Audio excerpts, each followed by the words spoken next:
압수수색했다고 밝혔습니다. 오늘은 전국이 대체로 맑겠습니다. 낮 기온은 서울이 29도 등 전국이 25도에서 33도로 어제와 비슷하거나 조금 높겠습니다. 영남 내륙 일부 지역과 대구에는 폭염주의보가 내려졌습니다. 미세먼지 농도는 전국이 보통 수준에 머물겠지만 오존 농도는 매우 나쁨 또는 나쁨 수준을 보이겠습니다. KBS 제1라디오 4시 경제뉴스를 마칩니다. 지금까지 아나운서 정용실이었습니다. 지금 시각 4시 10분입니다. KBS.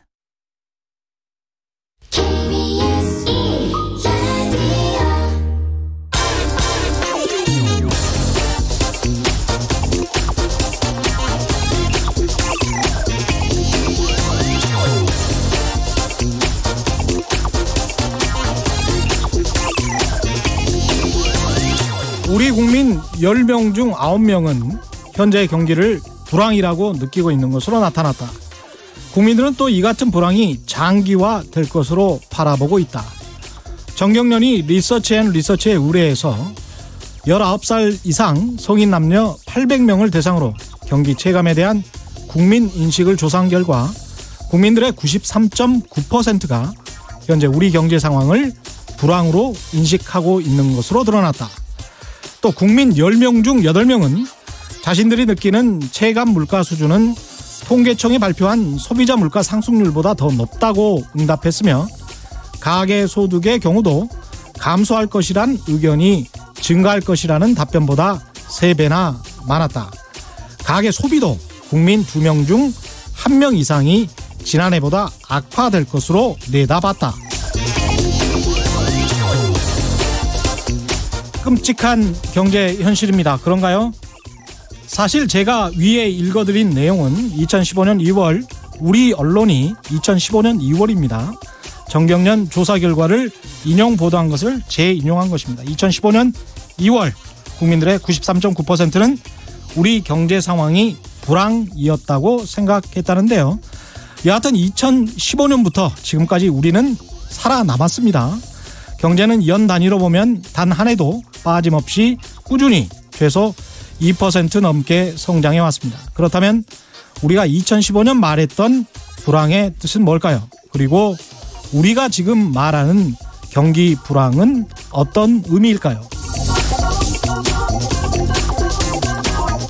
안녕하십니까. 세상에 이익이 되는 방송 최경영의 경제쇼 출발합니다. 본격적으로 오늘 방송 시작하기 전에 오늘의 돌발 경제 퀴즈부터 보내드리겠습니다. 오늘의 퀴즈는 이번 주 최경영의 경제쇼와 함께 해주실 요아킴 씨와 아주 밀접하게 관련된 내용입니다. 요아킴 씨 지금 옆에 나와 있는데요.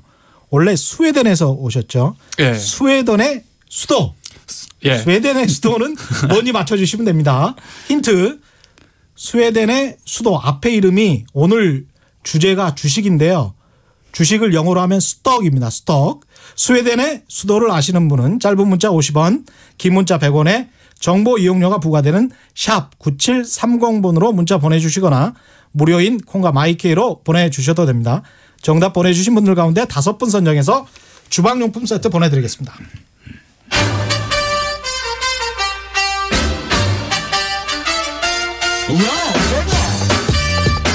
최경영이 원하는 건 오직 정의. 경제 정의를 향해 여러 걸음 깊이 들어갑니다. 최경영의 경제쇼. 투자와 경제 흐름을 정확하게 분석하고 알기 쉽게 해설해주는 원포인트 경제 레슨. 오늘도 이종우 이코노미스트 모셨습니다. 안녕하십니까? 예, 안녕하세요. 그리고 방금 예 하신 분입니다. 경알못 경제 잘 몰라요 대표로 나오셨는데 아마 경제 잘 아실 것 같아요. 청강생으로 나오신 스웨덴에서 오신 요아킴 린드베리 씨. 안녕하십니까? 네, 안녕하세요. 전 린베리가 아니라 저는 요아킴 소렌센이라고 하는데. 예. 요아킴 뭐라고요? 소렌센이요. 아, 그렇군요. 그래서 제가 요아킴 씨라고 부르면 되는 거죠. 그럼 아주 감사하죠. 예, 요아킴 씨. 경알못이라는 단어는 들어보셨나요? 경알못? 오늘 처음 들어봤어요. 아, 그렇죠. 경제는 잘 아시는. 원래 무슨 과십니까? 저는 원래 산업공학과였다가 산업공학과. 근데 경제가 너무 어렵다 보니까 네, 컴퓨터공학과로 바꿨어요. 좀 아시겠는데 그러면? 잘 몰라요. 어려워서. 네. 아, 그래도 다른 나라에서 오셨으니까 많은 예. 또 통찰 식견이 있으실 것 같아요. 예, 그렇겠죠. 많이 좀 도와주십시오. 많이 배우려고요. 네. 예. 오늘 저 이종우 이코노미스트 나오셨는데 오늘 예. 준비하신 주제는 뭡니까? 예, 오늘 준비한 주제는 제가 아까 말씀드렸죠. 저희 홈그라운드라고 말씀드릴 수 있을 것 같은데요. 주식시장입니다. 그래서 예. 주식을 주제로 제가 오늘 가지고 왔습니다. 아, 그러시군요. 주식을 왜 하필이면 예. 오늘은 약간 오르기는 했습니다만. 예, 그렇죠. 오늘은 주가가 좀 오르기는 했는데요. 예. 최근에 주가가 상당히 많이 하락을 했습니다. 그렇습니다. 예. 제가 기억을 해보니까 4월 말에 제가 여기 와서 그때 이제 주식에 관해서 한번 얘기를 했을 때가 있었는데. 아, 그러셨습니다. 예. 그때가 2250포인트 정도로서 굉장히 높았고요. 예. 특히 또 13일 연속 주가가 상승을 하고 했었을 때였거든요. 맞습니다. 예. 그 이후로 주가가 계속해서 하락을 해서 대략 한 200포인트 넘게 빠졌으니까 그랬네요. 10% 정도 하락을 했거든요. 오늘 보니까 2067.85로 코스피가 그렇죠. 마감했습니다.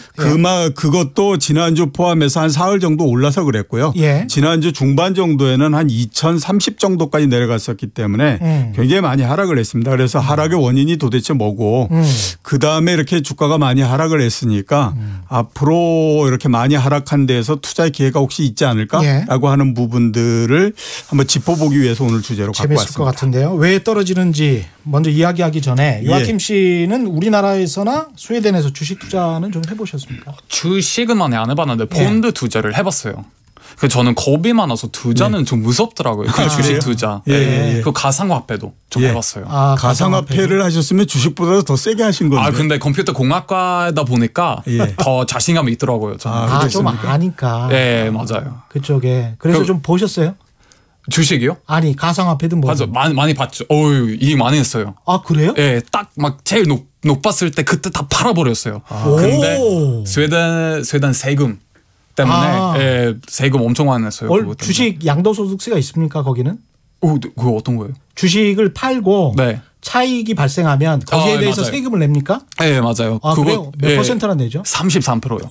월급이랑 똑같은 퍼센트예요. 일반 개인 투자자도? 네. 우리 같은 경우는 일반 개인 투자자는 지금 양도소득세가 없죠. 없죠. 주식은 양도 차익에 관한 과세가 없습니다. 야, 좋네요, 한국이.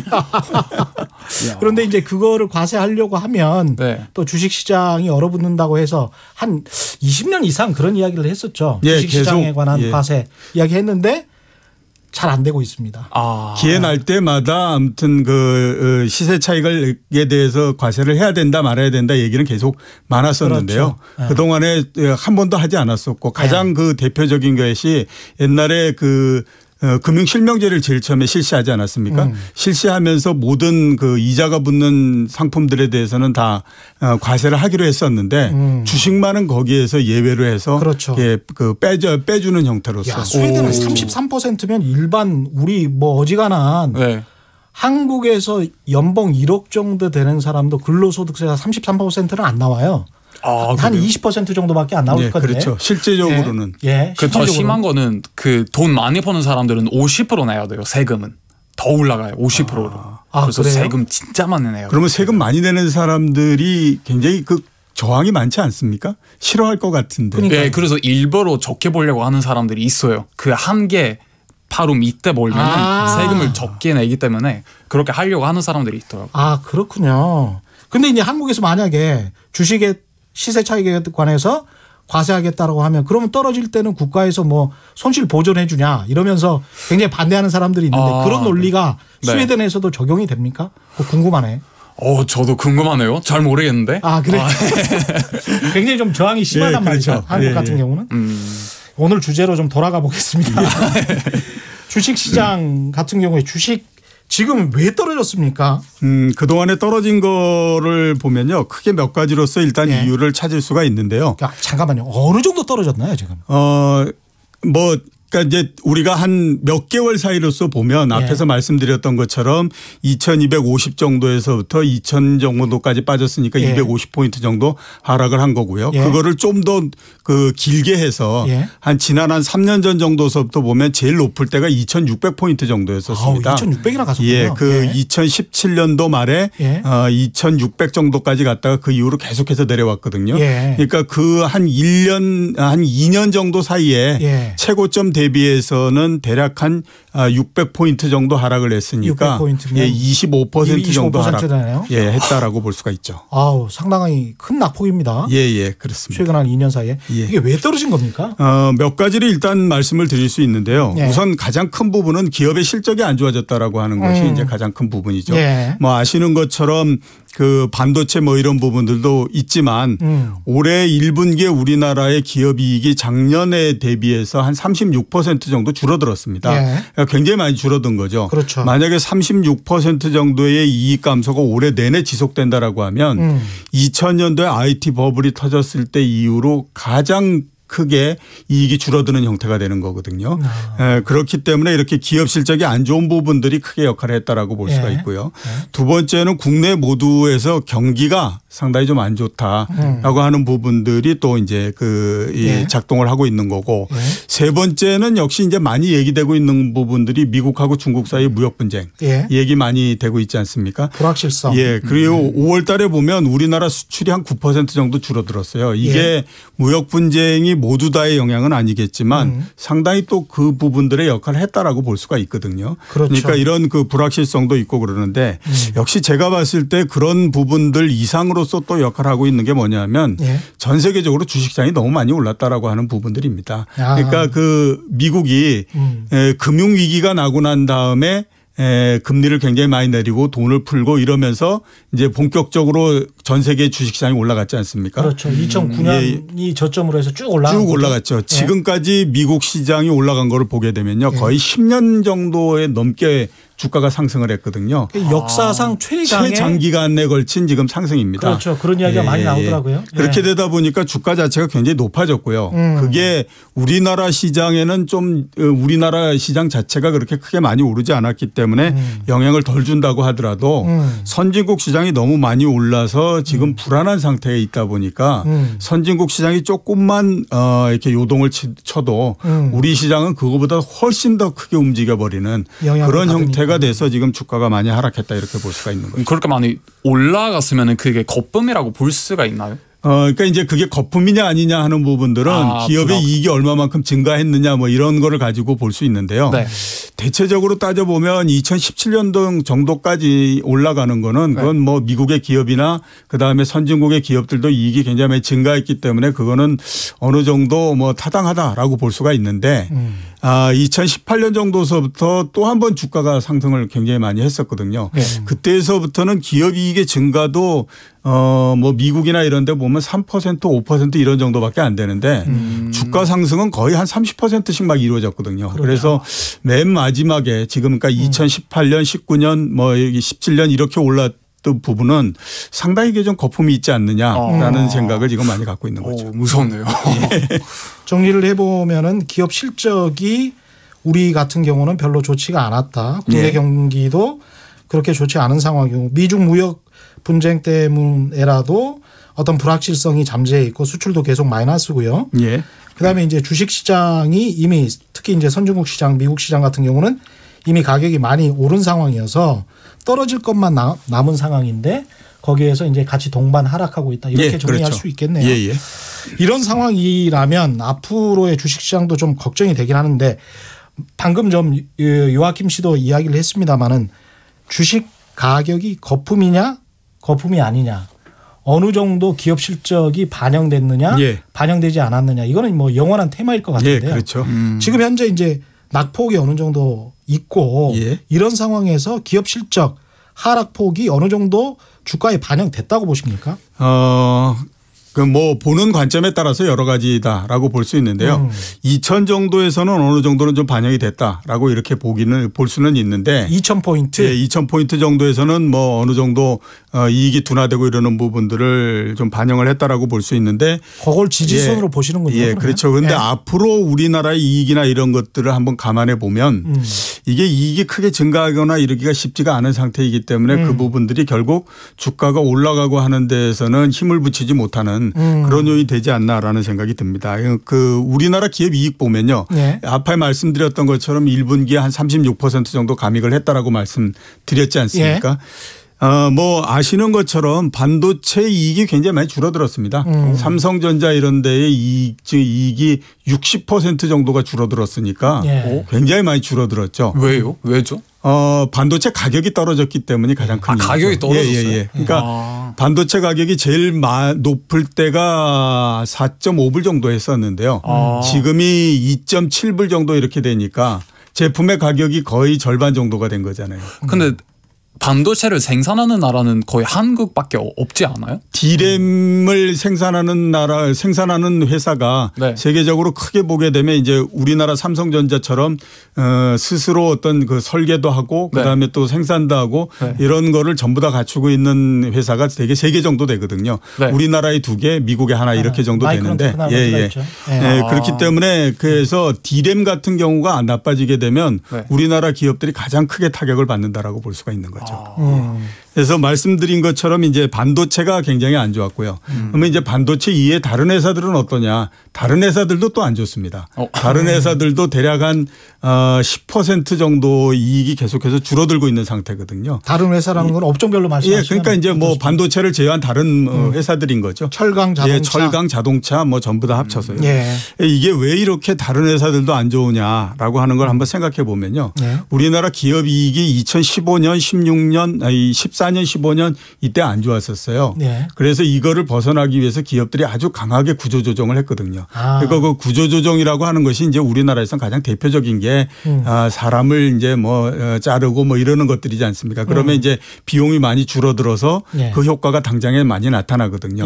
그 효과로 해서 2018년도까지 이익이 상당히 좀 증가하는 형태가 됐었는데 비용이 감소한다라고 하는 것이 영원히 계속될 수는 없는 거죠. 그렇죠. 그러니까 그 효과가 작년도서부터 상당히 많이 떨어지면서 그거에다가 이제 또 반도체 가격이 떨어지면서 반도체 이익이 줄어들고 이러는 것들이 같이 맞물려서 지금 2019년도 올해 1분기서부터 본격적으로 영향이 나타나고 있다라고 봐야 되기 때문에 슬프네요. 이게 당장에 이렇게 뭐 많이 늘어난다든가 이럴 가능성이 별로 많지 않다라고 봐야 되거든요. 결국은 이제 구조조정에서 인건비 줄여가지고 수익을 늘렸다는 이야기인데 이제 자본주의가 제대로 발전을 하려면 혁신을 해서 기술 혁신이나 공정 혁신을 통해서 수익이 늘어나야 이게 제대로 된 어떤 발전이 있을 것 같은데 그게 아니었고 이제 인건비 줄여가지고 수익 늘렸으니까 그만큼 이제 어떤 그게 이제 한계치에 도달한 상황에서 더 이상 어떤 줄일 게 없으니까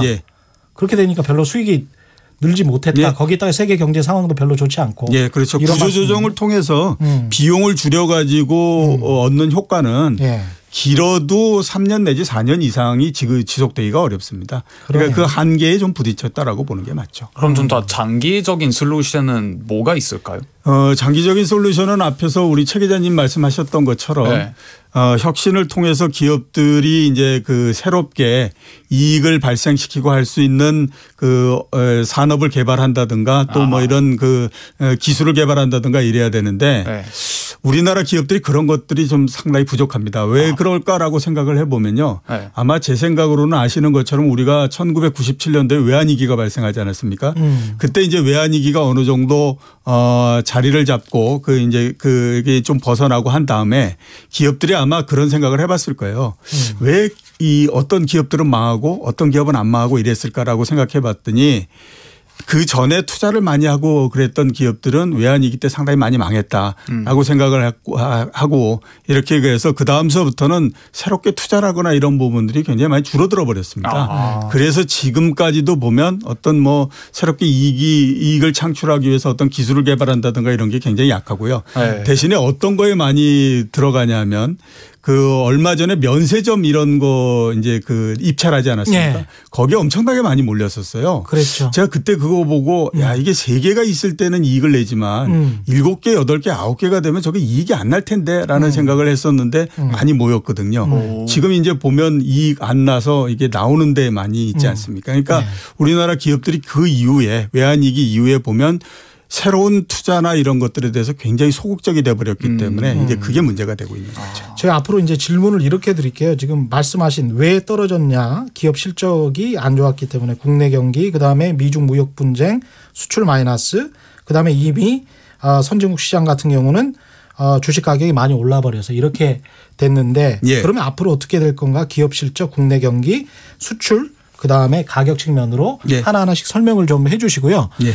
3646님 지금 이종훈 이코노미스트 나오셔가지고 다른 질문도 굉장히 많은데 이것도 좀 같이 한꺼번에 차근차근 좀 이야기를 해 주십시오. 3646님 같은 경우는 저는 적립식 펀드 가입했는데요. 1년 만에 마이너스 11%입니다. 해도 너무하는데 환매해야 될까요? 예. 앞으로 그 전망이랑 관련이 있는 것 같습니다. 예. 일단 뭐 1년 만에 마이너스 11% 수익가 됐다라고 하는 거는 말씀드렸던 것처럼 작년도에 주가가 거의 2,600에서부터 내려오기 시작을 했기 때문에요. 네. 뭐 종합주가 지수가 한 25% 하락을 했는데 적립식 같은 경우는 매월마다 얼마씩 넣지 않습니까? 그렇죠. 그러니까 25%만큼 하락하지는 않거든요. 왜냐하면 하락한 다음에 또 넣고 거기에서 또 하락하고 이렇게 되면 그 상대적으로 하락률은 줄어들기 때문에 그렇고요. 네. 지금에서 이제 환매를 하는 게 어떠냐 이렇게 하시는데 2,000포인트에서는 환매를 하시는 거는 좀 맞지는 않다라는 생각이 지금 듭니다. 2067이니까 거의 저점이다라고 거의 저점이다라고 봐야 되기 때문에 여기에서는 환매를 하시는 거는 맞지 않고요. 좀 괴로우시기는 하겠지만 그냥 현재 하고 있는 스탠스를 계속해서 유지해 가시는 것이 제가 봤을 때 맞다라는 생각이 홀딩이 듭니다. 맞다. 1년 동안 비를 실컷 맞으셨는데 조금 그렇죠. 더 참으시라 이런 말씀이시고 4190님 같은 경우는 중국 펀드 하고 있는데 10%쯤 떨어졌습니다. 전망 어떻게 보시나 이렇게 말씀. 10% 중국 펀드 10% 정도 떨어졌다는 거는 얼마 전에 한 3천 얼마까지 올랐을 때 아마 들으셨던 것 같은데요. 제 생각으로는 당분간은 중국 주식시장이나 이런 거 크게 여기서 올라가거나 그럴 가능성은 별로 없습니다. 그러니까 대충 상해 종합주가지수 기준으로 했을 때 3,000포인트를 놓고 왔다 갔다 하는 형태가 될 가능성이 굉장히 높거든요. 그런 면에서 보게 되면 지금 가지고 있는 중국 펀드나 이런 것들이 빠르게 회복이 돼서 뭐 원금을 회복한다든가 이러지는 않을 것 같고요. 시간은 좀 더 걸리지 않을까라는 생각이 좀 듭니다. 0157님 같은 경우는 경제를 잘 몰라서 펀드했는데 그러니까 간접 투자하셨다는 말씀이죠. 이것도 뚝뚝 떨어져서 마이너스 났습니다. 펀드할 때 주의점. 펀드도 주식이나 이런 거에 투자하게 되면 당연히 주가에 따른 영향을 받을 수밖에 없는 거거든요. 그러니까 이제 지금 펀드 이제 그런 부분들을 한번 생각을 해보시면 펀드를 들 때도 역시 펀드만 든다라고 생각하시면 안 되고요. 시장이나 이런 것들이 어떻게 될 것인가, 그다음에 경제가 어떻게 될 것인가 이런 것들에 대해서 꾸준히 계속 관심을 가지셔야 돼요. 그래서 나한테 유리한 시점에 펀드에 가입을 하고 이렇게 해야 되는 거거든요. 그렇기 때문에 경제하고 주식시장 이런 부분들에 꾸준히 계속해서 관심을 좀 가지시는 게 맞지 않나라는 생각이 듭니다. 전 잘 몰라서 그런데 이게 펀드랑 주식 정확한 차이가 뭔가요? 주식은 이제 그냥 쉽게 얘기하게 되면요. 그냥 모든 그러니까 거래되고 있는 회사에서 주식. 이제 하고 있는 개별 이런 건데요. 아마 이제 지금 말씀하신 건 개별 주식과 펀드를 이렇게 구분해서 말씀을 하신 것 같은데요. 개별 주식은 내가 증권회사에 가서 내가 직접 그 주식을 사는 거죠. 그게 이제 그거고 그다음에 펀드는 내가 직접 사는 게 아니라 그걸 운영해 주는 기관들이 있습니다. 그러면 나는 거기에다가 돈을 넣고 일정한 수수료를 내고 하면 그 운영해 주는 회사들이 나를 대행해 가지고 그 이제 주식을 사고 거기에서 이제 수익을 내고 하는 거기 때문에 펀드라고 하는 건 그냥 보통 직접 투자를 하는 것보다는 조금 전문적인 사람들이 한다 이렇게 보시면 맞다라고 봐야 되겠죠.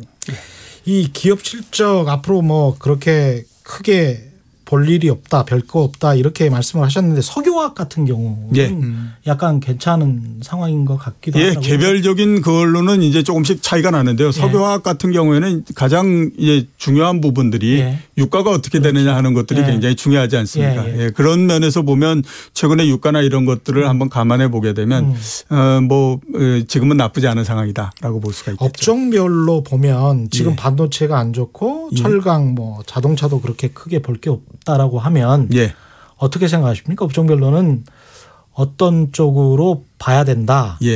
역시 의약품 쪽이나 이쪽일까요?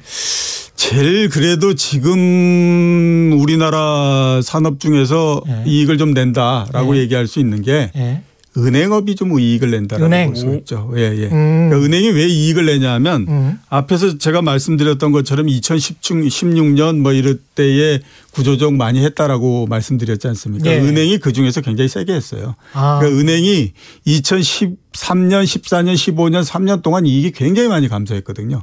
그러네요. 예, 예. 그래서 점포 통폐합 같은 거 굉장히 예, 많이 했습니다. 그걸 굉장히 예. 많이 했고요. 예. 그 효과가 작년도 한 하반기 정도서부터 본격적으로 나타나기 시작했기 때문에 당분간은 이 은행이나 이런 것들의 이익이 꾸준히 좀 괜찮을 가능성이 다른 금융기관 뭐 증권사까지 포함해서 말씀하시는 거죠. 증권사보다는 이제 은행이나 이런 데가 좀 낫다라고 봐야죠. 증권사는 역시 뭐 구조조정을 어느 정도 좀 하고 일상적으로 많이 하고 하기는 했지만 증권 산업이라고 하는 것이 완전히 시황 산업이지 않습니까?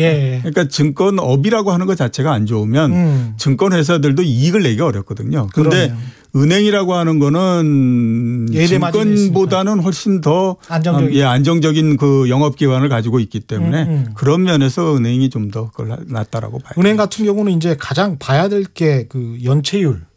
부실. 예, 그렇죠. 이걸 가장 봐야 될 텐데 그런 측면에서 보면 가계부채가 크게 그 걱정할 상황이 아니다 이렇게 보시는 거군요. 많이들 우리나라 가계부채가 문제를 일으킬 거고 이게 뭐 우리나라의 내관이다, 경제의 내관이다 이런 얘기를 많이 하지 않습니까?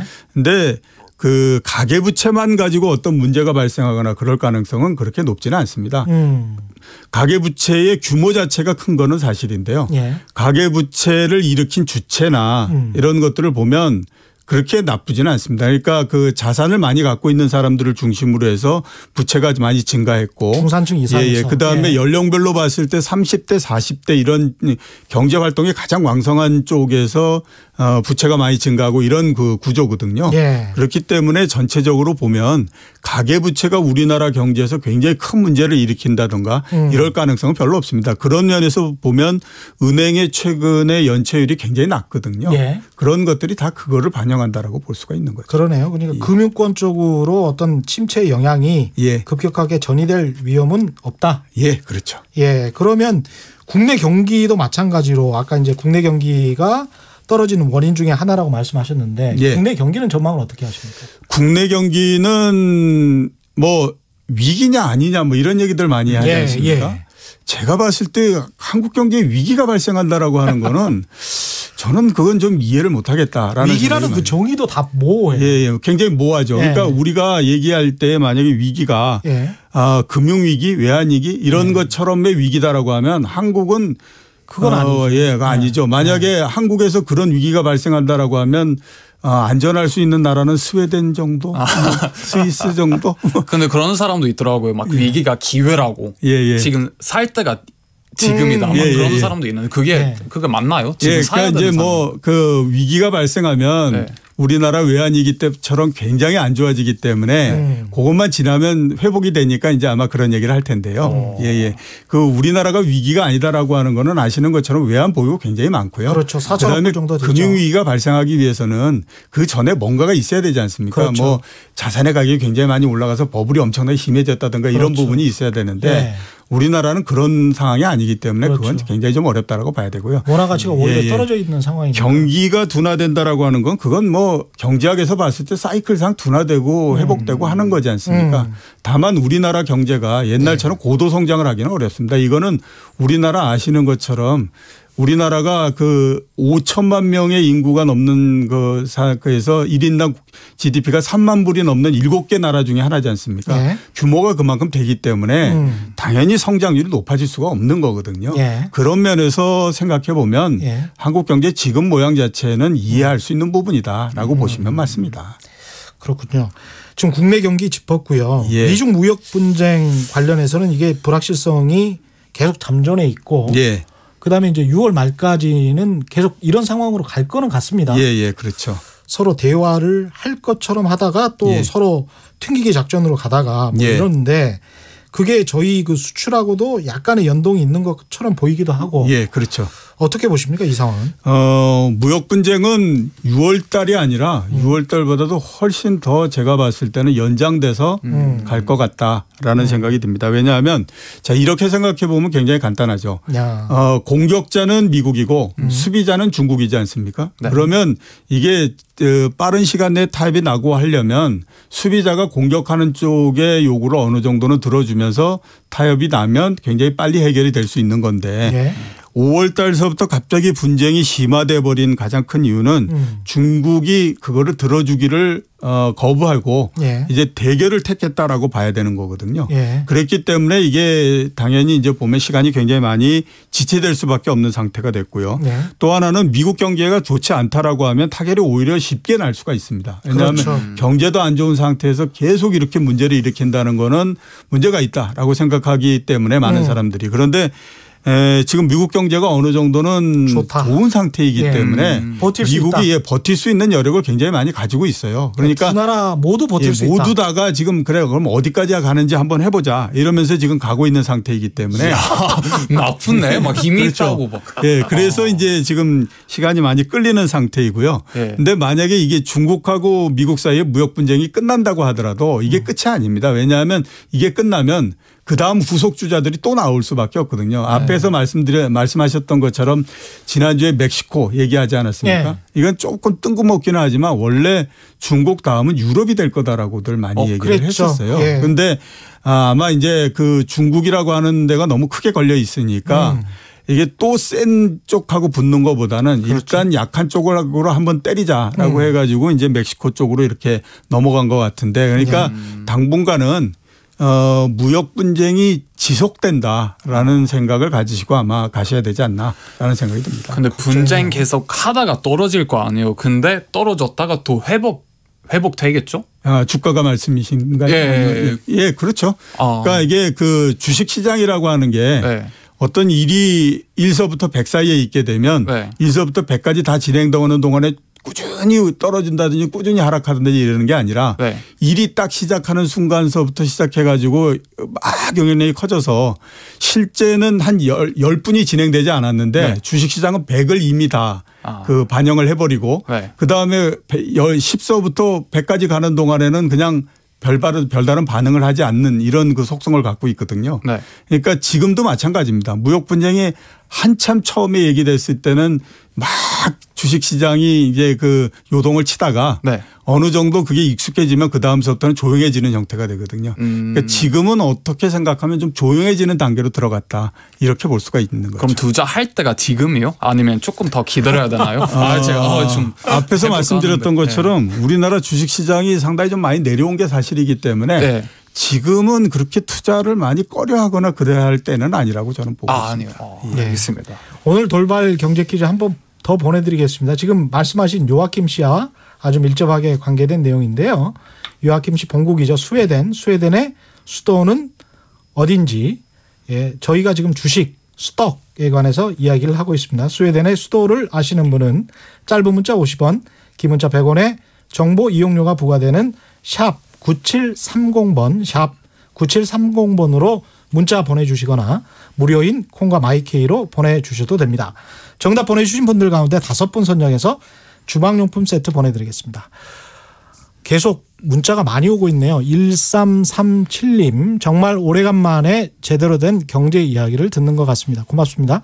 박태준님 합리적인 근거로 주식을 홀딩하고 있을 시점이라고 말씀하시는 모습에서 이종우 이코노미스트에게 내공을 느낍니다. 이런 말씀을 하셨습니다. 고맙습니다. 제가 대신 고맙다고 해도 되죠? 감사합니다. 이 질문 하시는 분 정말 많더라고요. 제 장모님도 사실 궁금해 하십니다. 이 질문은. 문 의원님이 이런 질문을 하셨는데요. 화폐 개혁 얘기가 있는데 어떻게 보시는지요? 화폐 개혁보다는 아마 영어로 하지만 그 디노미네이션 말씀하시는 것 같은데요. 지금 한국은행이 안 하겠다라고 얘기를 했기 때문에 아마 앞으로 이렇게 그 수면 밑으로 가라앉아서 당분간은 얘기가 안 나올 가능성이 있는데요. 시간이 지나서 그에 보면 언제든지 계속해서 얘기가 나올 가능성은 있습니다. 이게 예. 그 왜 그러냐 하면 우리나라 아시는 것처럼 지금 원달러 환율이 대략 1,200원 정도 이런 정도 되지 않습니까? 예. 이게 다른 선진국의 통화에 비해서는 너무 그러니까 이제 이게 가치가 싸죠. 예, 싸죠. 예. 그러니까 이런 부분들을 좀 그 합리적으로 맞출 필요가 있다라는 것 때문에 계속 얘기가 나오는 거거든요. 우리 경제 규모에 예. 비해서는 사실 우리 화폐 가치가 굉장히 좀 평가절하되어 있는 게 사실이긴 그렇죠. 합니다. 그래서 아마 이런 그 얘기가 나오는 거기 때문에 언젠가는 한 번 정도는 손을 볼 가능성이 높지 않느냐라는 생각이 드는데 예. 이게 이제 그동안에도 얘기가 나오다가 계속 중단이 되고 또 수면 밑으로 가라앉고 그러는 가장 큰 이유는 그 물가에 대한 걱정 때문에 그랬었어요. 그렇죠. 그러니까 만약에 뭐 한 1,400원 하던 것이 갑자기 한 14원 정도로 이렇게 줄어들어 버리면 네. 사람들은 이게 굉장히 싸졌다라고 생각하기 때문에 그 물가가 올라가고 이런 효과가 있을 거다라고 하는 것 때문에 이제 많이 그랬거든요. 그런데 실제로 해본 나라들의 경험을 보면 그런 부분들은 없었거든요. 그러니까 아마 사회적으로 조금 더 합의가 이루어지고 난 다음에 본격화되지 않을까라는 생각은 좀 듭니다. 그 요즘 한국 물가 많이 올라가지 않았어요? 전 엄청 많이 올라갔다는 느꼈거든요. 그 물가 하면 항상 많이 나오는 얘기가 뭐냐면요. 내가 체감하는 물가는 굉장히 높아졌다라는 얘기를 많이 하고요. 치킨. 대신에 그게 이제 뭐 치킨.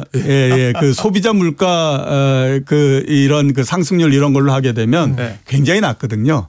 근데 이제 경제적으로 우리가 얘기를 할 때는 그 여러 개를 통합한 소비자 물가 상승률이나 이런 걸로 얘기를 할 수밖에 없습니다. 그런데 그거는 대충 지금 보면 1.5% 이런 정도 밑에 있기 때문에 1.9% 물가 상승률이 굉장히 높지는 않은 것이 사실이죠. 신기하네요. 그래요? 안정적입니다. 엄청 올라갔다고 생각을 했는데. 이게 실제로 정말 체감하는 거하고 많이 다르더라고요. 이건 늘 그런 지적이 있었던 것 같고요. 저는 또 초보자로서 좀 이게 주식하기 어렵잖아요. 그래서 원래 대형주만 사는데 사람들이 근데 그 중에서 막 어떤 지표를 봐야 되는지 혹시 좀 알려주실 수 있을까요? 대형주만 그 투자하시고 하시는 거는 제가 봤을 때는 뭐 바른 투자 방법이다라는 생각이 듭니다. 왜냐하면 대형주 특히 이제 우리가 뭐 보면 가장 대표적인 게 삼성전자라든가 이런 그 현대차 이런 기업들이지 않습니까? 그런 기업들은 그냥 우리가 특별하게 굉장히 많이 관심을 기울이지 않는다고 하더라도 왔다 갔다 하면서라도 여러 가지 얘기를 들을 수 있기 때문에 그만큼 익숙해진다라고 볼 수가 있어요. 그래서 이제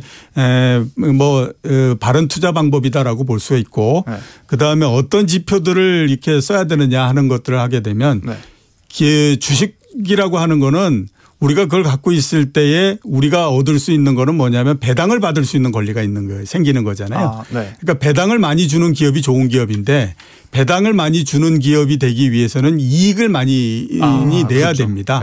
그렇기 때문에 이익이 어느 회사가 많이 증가하느냐 하는 것들을 보고 투자를 해야 되는 거죠. 그럼 이익을 봐야 되네요. 그렇죠.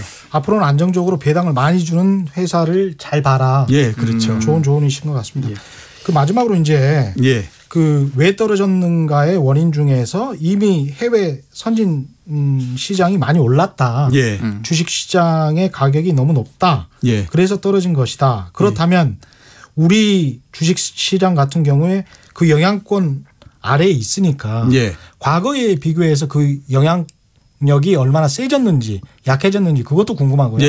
어느 나라 중국 상하이 지수랄지 미국의 영향을 받는 건지 아직도 이게 독립적으로 우리만 따로 오를 수 있는 건지 선진국 시장은 언제 또 리바운드를 할 건지 좀 복합적인 질문입니다만 어떻게 생각하십니까? 옛날에 비해서는 우리나라 시장의 독립성이 훨씬 더 강화됐다라고 볼 수가 있죠. 2000년도, 99년도 이때까지만 하더라도요.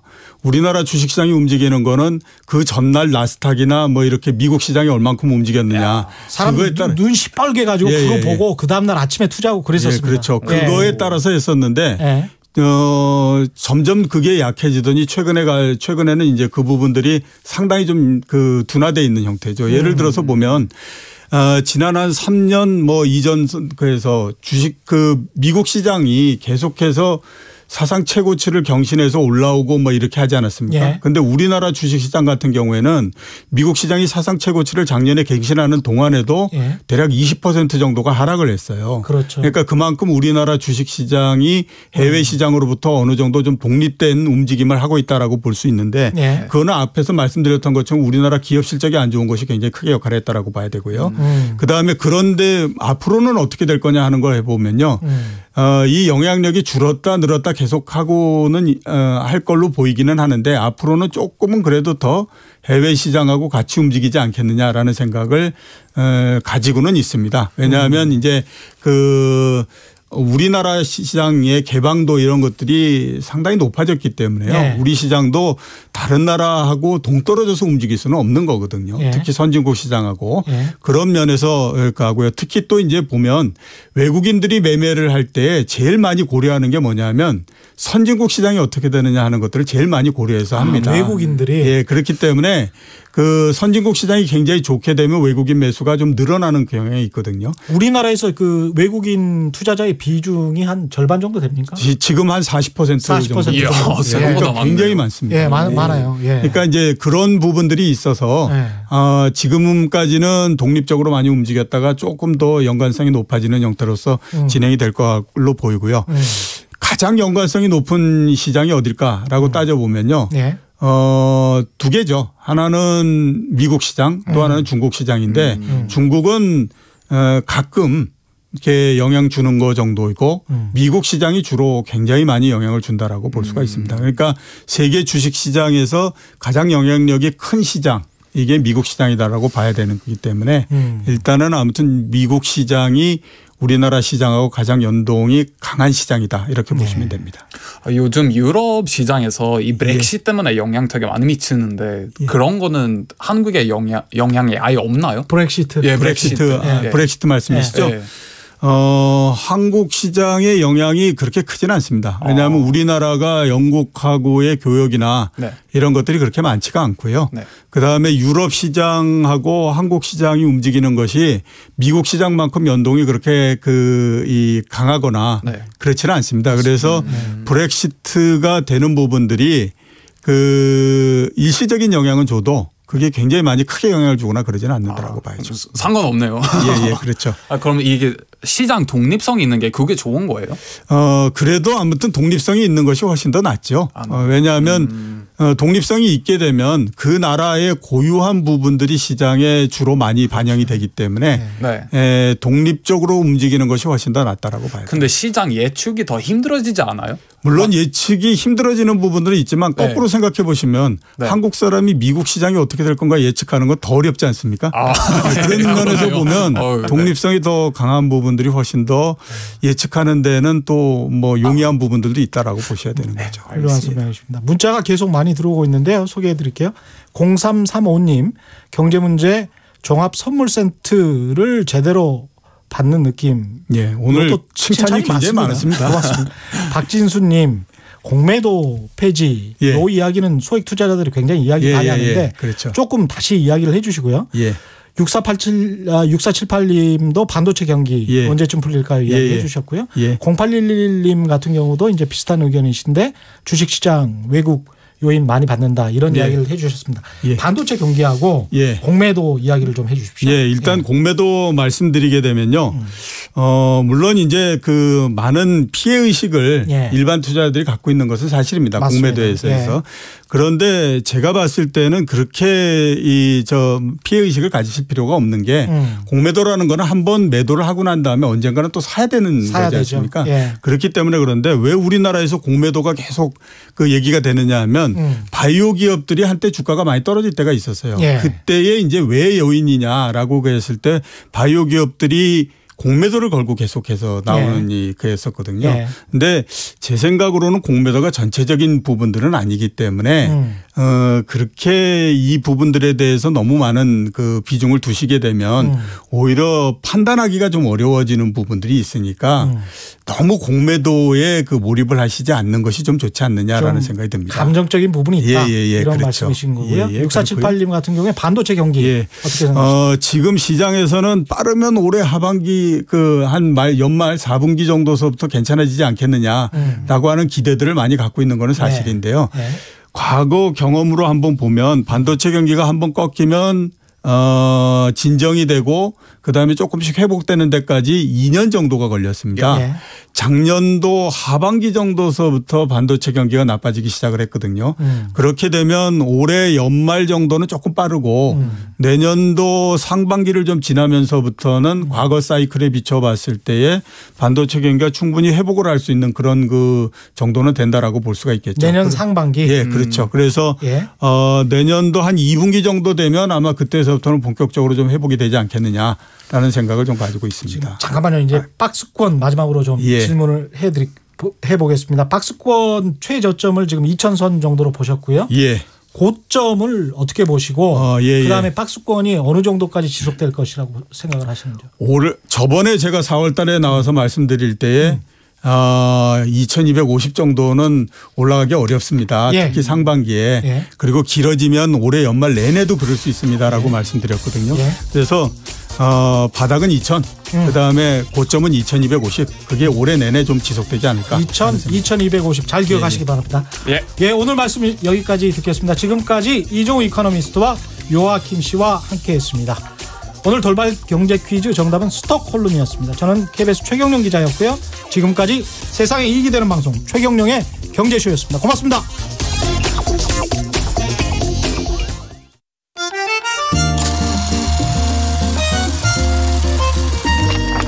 백은하의 영화관, 정여울의